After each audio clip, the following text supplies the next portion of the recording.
Hey everyone, on today's episode, we have the pleasure to sit down with Bobby Robinson of Ace Pumps, where we talk about not having to worry about running a pump dry and all the new upcoming products coming from Ace Pumps.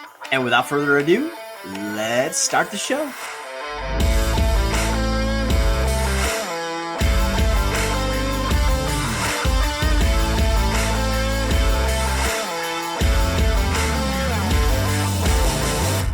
And we're back with another episode of Dultmeier Radio. With me today is the one and only Bobby Robinson from Ace Pumps. Good morning, Bobby, and welcome to the show.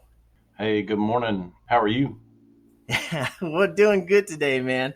So today we're going to talk about all things Ace Pumps. But before we do, let's do a little bit of sharing about Bobby. You mind just sharing a little bit about yourself, Bobby, and your role at Ace Pumps?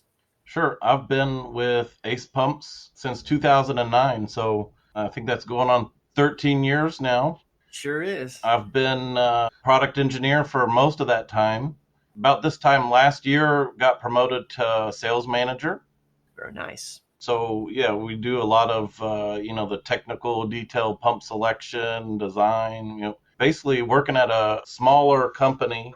You get to wear a lot of different hats, so I've done testing, design, customer training, customer testing, anything you could think of. The only things that I don't do are handle the money and do shipments. But anything else, basically, I've done here. That's awesome, Bobby. Yeah, when I was chatting back and forth with Andy over there, he's like, "Oh, I got just the guy here. He's the guy for the job." And sure enough, man, you've got all the hats. So I'm sure you're well versed in all things Ace Pumps, right? Correct. You guys have been around for many years now. I think just a couple of years back, you guys celebrated the 75th anniversary, right? Yep. So the company was founded just after World War II in 1945. Yeah, and that's something. Yeah, it's a long time ago. And the technology has changed, though. Well, yeah, shortly before I started, I don't know that we even had, a real computer system. Maybe in the 90s, I think we were running on a punch card type computer system. Oh, wow. And now we've got TVs at every workstation that are, kind of lining up what you're supposed to be working on next. And, basically it works like at a restaurant. You have a customer that places an order. You should be working on their order first. That's the same thing we do here, basically. Yeah, I think you got to kind of move on with the times, right? And technology definitely changes things. And you guys, have been product winners for top 10, new product winners, a lot of different accolades that Ace Pumps has received over the years, right? So, yeah, just since I've been here, we won the AE50 the year before I started in 2008 for our 750 with the Oasis WetSeal technology. We've also won the top 10 for the Gemini dual pump kit. That was 2018, maybe. Just in 2021, we won top 10 again at the World Ag Expo for our Pro 5 Series pumps. Yeah, and we'll dive into these Pro 5 Series pumps in a little bit, but it just goes to show that the company that's been around since after the World War II. It's still going strong. And on the website, I love how you guys say here, no matter how big we've gotten, we have never let go of that small company idea of listening to customers and providing better answers to their needs. I think that's a true testament to, what's most important in business, and it's customer service, correct? Customer service and our employees and how we treat them. I think both of those are key values for Ace Pumps, is our customer service and employee. Yeah, and it's not just here in the United States. You guys have global reach. You guys go everywhere. We'll talk about trade shows in the tail end of the show, but you guys go out to Germany. You're overseas, just capturing a global marketplace. Yep. So in 2019, I did 3 one-week trips to Germany, 1 for a farm show and 2 for customer visits. So we do get around. Right now, I'm planning a trip for September to Brazil and Argentina. Oh, wow. Yeah, we have been active in about 40 countries. Isn't that something? So in 2018, we were purchased by the AR group, Anovi Reverbery, and Sure. They're active in, I think, about 120 countries. Wow. So they're kind of, we've got sales reps for North America, South America, and then the AR group has kind of took on most of the rest of the world for us. So they're helping us expand our reach, basically. Yeah, and the markets that you guys provide products for, I mean, it's not just in agriculture, correct? It's a wide range of applications and different niches. So any type of mobile equipment that needs to move a liquid, we've probably got a good fit for. Aside from agricultural spraying is obviously our bread and butter, but aside from that, we're on volumetric concrete mixing trucks. We're on de-ice, all kinds of de-icing or anti-icing equipment. We do have a full product range of air conditioning and refrigeration pumps, our electric motor driven pumps. So yeah, there's all kinds of different applications. Oh, yeah. And for the listeners here, if you guys check out the website, their homepage, acepumps.com, you'll see that there's a application information that they've got down there where you can actually do some calculations and conversions. There's a pulley ratio calculator there. I mean, just a wealth of knowledge that you guys have on the website. Yep, on that calculations, one of the best things for our ag customers is, the application calculator. So you type in how fast you're going and the details of your boom width, and it'll tell you how many gallons per minute you need for your applications to help you pick out the right pump. One of my other favorite links on that website is our product literature tab. That gets you to all of the most up-to-date literature right there. So we have these great binders we can send out to customers, but that gets outdated in 2 or 3 days when we make one little change. The website's always kept up to date there on the literature. Yeah, that's important because there's definitely changes and it's most cost effective as well if you're just able to direct them to the website and changes are made to the literature there. So that's pretty nice stuff that you guys got lined up over here. And speaking of which, with these products, you did mention the Oasis WetSeal technology. You mind just sharing a little bit more about that? And I know you guys promote that. Maybe talk a little bit about that, Bobby. So if you Google what's the number one pump failure, it's going to pull up mechanical seal. That's not an Ace pump thing or, an XYZ brand. That's just in general, mechanical seals are the weak link of a pump. So our number one failure with mechanical seals has historically been run dry. And what that means, a customer has a tank. They have sprayed all the liquid that's in the tank, so it's empty. They keep running their pump. It might be 5 minutes, might be 10 minutes, might be 45 minutes if they're out in the middle of nowhere and have to drive back to fill their tank up and they've forgotten that their pump's still running. This Oasis WetSeal is a dual mechanical seal, and it's running in its own little oil bath. So it doesn't matter what's going on in the pump. The seal's in its own chamber, submerged in oil. So some of the other failures that it helps eliminate is abrasive wear. If your chemical has hard particles in it, that can get in between the faces and scratch them. In this case, we've still got our oil bath that, that's the only thing that the seal is seeing is the oil. So yeah, it basically is our best bulletproof option that we have for mechanical seal. It's the most robust thing that we can offer. Sure. To the point of that, it'll help improve the reliability of the product, of the pump, and probably also help reduce with downtime, right? Because no one wants to run a dry pump and then you've got failure and now you got to stop everything. And yeah, you've got people that using our pumps on a $400,000 machine. They're not happy when a $500, $600 pump breaks. The WetSeal option, is a few hundred extra dollars and pretty much pays for itself if you've had a seal failure one time on a standard pump. Yeah.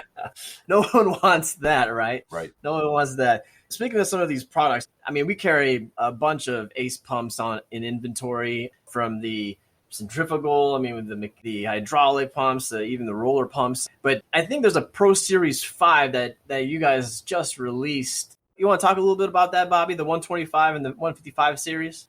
Yep. So the Pro 5, our standard pumps like the FMC HYD 204 or the FMC 150 HYD 206, those pumps have been around since 80s, pretty much unchanged.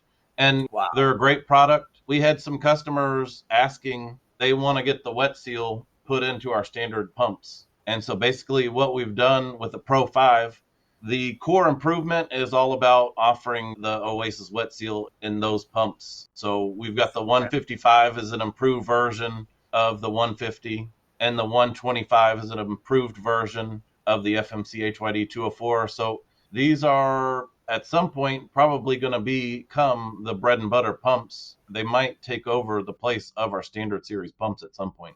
How about that? Yeah. And as an option too, so you could also get with the pulse width modulation, correct? So we've been developing PWM products now since 2014. We've got a full range of hydraulic motors that can cover any of our hydraulically driven pumps is now offered with a PWM option, except for our largest pump, the 855. We've not really had any customers ask for that one yet. Okay. Anything new upcoming, Bobby, that you can share? You said you've been doing like design, and is there anything else in the works, like new products that you guys got set up? Well, soon we will have a 255 pump. Okay. So that'll kind of fill out our cast iron version of the Pro 5 series. Behind that, we are working on some stainless for the Pro 5. Oh, there you go. You mentioned roller pumps earlier. So we've been doing that for just over a year again now. We made roller pumps 30 years ago, but that's been discontinued. We kind of got right back into that market at the perfect time. Our competitors were basically not able to produce pumps. I mean, we've picked up so many new customers with our roller pumps. What's going to be new next year on our roller pumps, we're calling it our Platinum series of roller pump. And that's going to be something that can handle abrasives like a Roundup would have. The cast iron roller pumps really don't handle Roundup very well. Huh. well, it sounds like there's a lot of things up ahead, man. It sounds exciting, man. Yep. We're always putting out new product, I guess. Yeah, and like you mentioned before, you guys tend to go to a lot of the different trade shows, not just here in the United States, but out of the States. Can you touch a little bit about maybe some of the shows that you guys are going to be heading for the later half of this year? So the next 3 months, I've got 3 trips planned already. I'll be at the Farm Progress Show at the end of this month. Yeah. I am going to Argentina and Brazil in the last week of September and maybe the first week of October. And we'll be at the FEMA, the Farm Equipment Manufacturers Association, the last week of October. That's going to be in Orlando. Okay. Yeah. We haven't had a shortage of trade shows that we've attended this year as well. And I think the next ones that we're headed out to is the Maggie Husker Harvest, which is going to be here in middle of September, and Big Iron out there in South Dakota. So I think we'll have a sales rep at all 3 of those shows as well. And I think we'll have a booth at the second 2. I'm not sure about that Maggie show. Yeah. It's one of I know the Husker Harvest is pretty well attended, and just depends if there's good weather. But sometimes it rains and everything gets really muddy out there. I'm anxious. Last time I went to Farm Progress Show, it was a mess. They actually closed the show at half a day because the weather was so bad. I know you can't really plan for that. You know what I mean? But right. Speaking of which, I just want to get your take on the market in general, right? I mean, we've seen a lot of things happen so far this year with supply chain strain, labor shortages. Maybe can you speak on a little bit of that, what you guys are seeing there at Ace Pumps, and maybe your kind of analysis or prediction of what will happen the rest of this year and going into 2023? Right now, from my experience here at Ace Pumps only, I would say the market is red hot. We've filled up most of the rest of the year already with orders. Okay. For what our capacity is able to produce. So that's a good problem to have.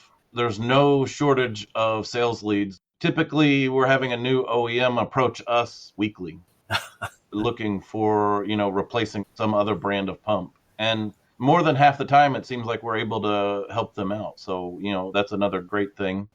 As far as labor shortage, here at Ace Pumps, it's a very competitive market. I see signs up at Taco Bell and Chick-fil-A, they're hiring and they're paying $15 an hour. So yeah, you've got to do better if you're going to attract employees. Yeah. Or why not just work at Taco Bell? Yeah. It's a big competition out there. You're right. There's a labor shortage and trying to figure out where all these people went. Yeah, there's more jobs than we have people working for sure. And we are well staffed currently. I think we've got a machinist opening and 1 assembly personnel opening. So we're pretty well staffed, but it has been a struggle over the past year and a half or so. Yeah. And as far as the outlook going into the rest of this year and going into 2023, what's that look like? We've got nothing, showing that anything's going to slow down. So as far as my ACE pump experience, nothing's slowing down. Now, I've done some reading on a few different business journals, and in general, it looks like things are starting to slow down slightly. Yeah, I think that's kind of the consensus as far as, going into the rest of this year, going even into early 2023, there's still going to be issues with supply chain, especially if you're trying to get any products out of overseas. There's still a bottleneck that's happening. So that's one thing when we're talking about our new stainless products, we're trying to do all that domestic now. Oh, okay. Historically, most of our stainless was imported, but just with the lead time and, our customers need product to build theirs. So it's a step we have to take to be able to deliver product. Yeah, and you're absolutely correct. I've been at Dultmeier. We've seen some lead times go into 20, 30 weeks of lead times, but I know we never had any issues with you guys. I mean, you guys get stuff out the door to us and with no problems. So our domestic cast iron foundries, they've gone from a standard 8-week lead time to, we've seen up to 40 weeks on just the castings. So once we get those, we need time to get them in our machining schedule. Yeah. So it is a difficult task, but we do our best to plan. I think we're already buying castings for out past, mid-year of 2023. Yeah, you got to stay ahead of some of those things there, Bobby, just because the demand's not slowing down, you got to have the product, right? Right. Well, I always got to ask, man, as far as predictions for the rest of this year, kind of give me your thoughts on college football or football in general. We're getting close, man. It's almost that time of year. So I'm a big Memphis Tigers fan. So What we hope for is that we get up in the top 25, really. That's all we hope for over here with the Huskers, Bobby. That's all.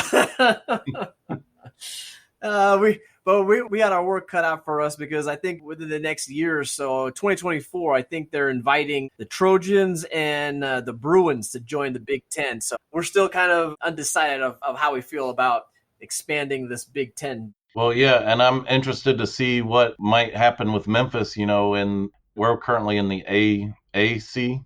So maybe we will get bumped due to that. Maybe we'll get bumped up to a bigger conference. Yeah, it kind of looks like that nowadays. There's a lot of things changing in that college football landscape, man. But yeah, now that I know you're a Tigers fan, I'll definitely have to root for those guys every time I see them. Thinking of my man Bobby. Thank you. Yeah. Well, Bobby, some of the listeners out here listening, if they want to learn more, if they want to get in touch with you, have any questions, what's the best way for them to reach out? You can always get our email is sales, SALES, at acepumps, ACEPUMPS.com. That's going to go to about 5 people here. And whether I'm out on, traveling or vacation or whoever, if we've got 4 people out in the office, there's still going to be somebody checking it. Okay. Definitely some of these trade shows, right? If they're going to some of these trade shows, just to check you guys out there too, right? We'll be at most of them. All right. Well, thank you so much for taking the time today and jumping on the mics. And I think we all are going to be coming out of this show just a little bit wiser and definitely learn a little bit more about ACE pumps. Yeah. Thanks for your time, Drew. Thanks for listening to the show. I want to remind all of you about our NH3 summer program that's going on right now until the middle of September. The link to the flyer will be in the description of this show. I'll catch all of you on the next one.